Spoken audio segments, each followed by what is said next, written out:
My project is called Newsflash: How Depictions of Women in the Media Affects Violence Against and by Women. The overview.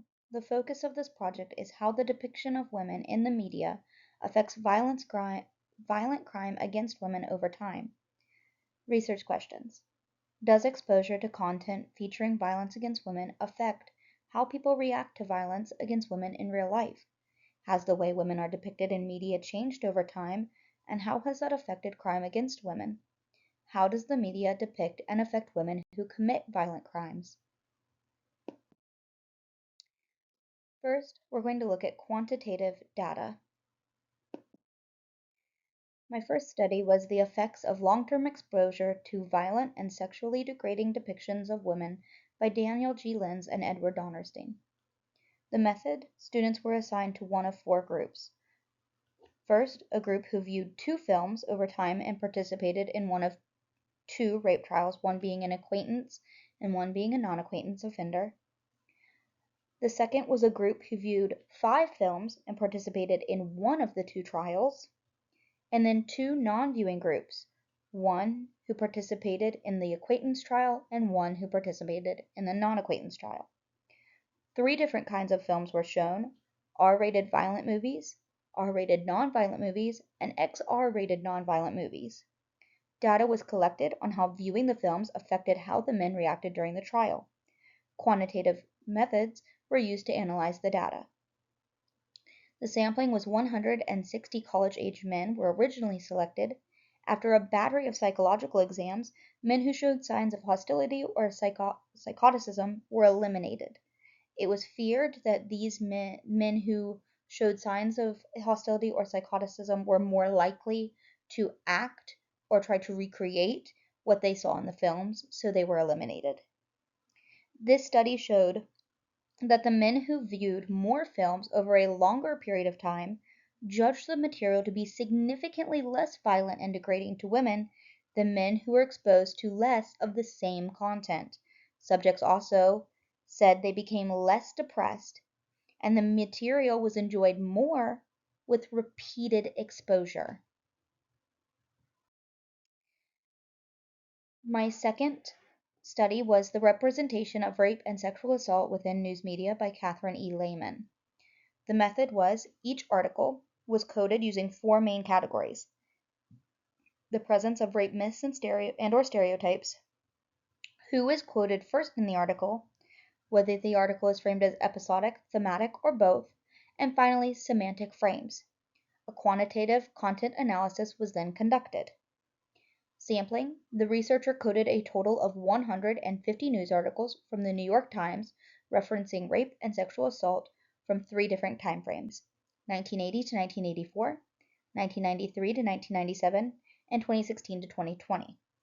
These respective time frames all had some kind of noteworthy law passing or sexual assault movement correlated with them. The key findings: this study found that there has been an increase in victim blaming in the New York Times despite the fact that sexual violence education and awareness has expanded. There is also a lack of representation for certain victim groups that has stayed consistent over time. Next, we move to qualitative research methods.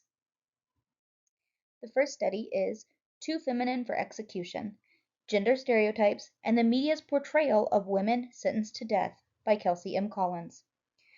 Articles went through 2 different coding processes. The first was a deductive qualitative content analysis, and the second was an inductive qualitative content analysis.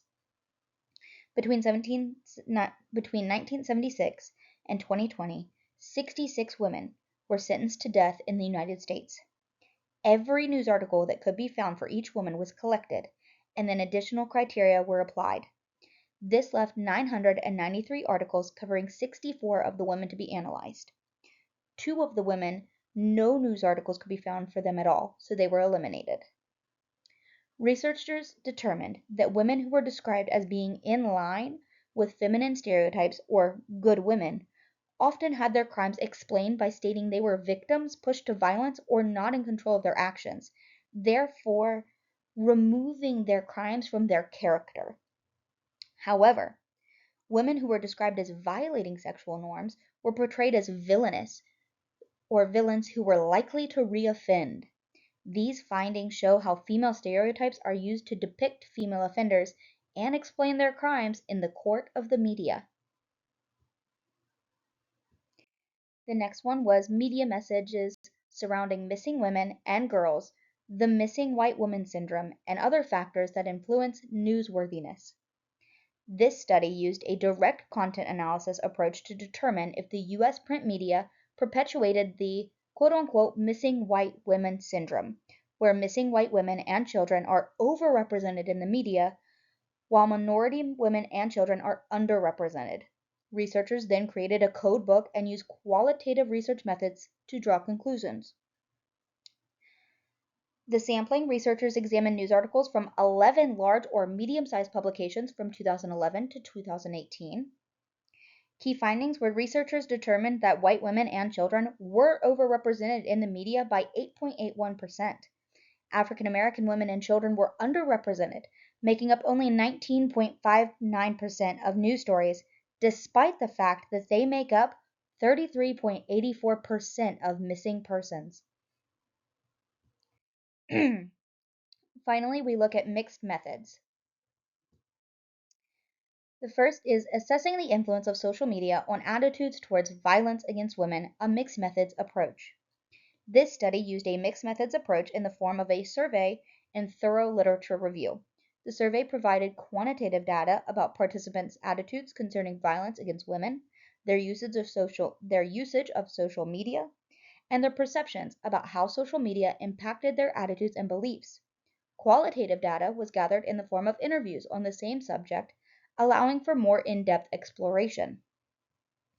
A simple random sample of 250 was chosen from a larger group consisting of women aged 18 to 45 taken from social media sites. Participants ranged in age and education level. This study found that social media can be a powerful tool for raising awareness and creating support networks for survivors. However, it also found that on social media, abuse was often gendered and directed at women in public-facing roles. It also found that the disinhibition effect, which is the effect of lower inhibitions online caused by people believing that they have anonymity and animosity, can lead to increased harassment. Finally, my last article was Who Posted #MeToo, Why, and What Happened? A Mixed Methods Examination. The survey they issued contained both quantitative questions about social media use, sexual harassment history, and relational variables, as well as qualitative questions about the context of and decisions made about #MeToo posting. A sample size of around 400 was used in order to capture participants in both outcome groups, those who did disclose with #MeToo and those who did not. An online survey was conducted in July of 2018. Participants had to be at least 18 years old, living in the US, and employed full-time. 309 surveys were coded. This study found that sexual harassment history was the largest predictor of #MeToo posting. It also found that subjects tended to post for reasons related to feeling a responsibility to post, needs for support, and effective benefits, while reasons for not posting related to privacy concerns, fear of consequences, or event and post-related negative effects. The study concluded by stating that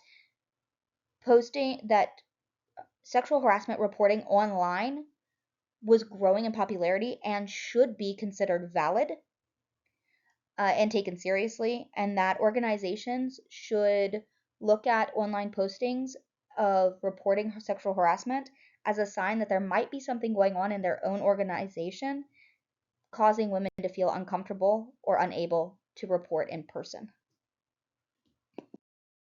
These are all the references for my articles. Thank you for listening.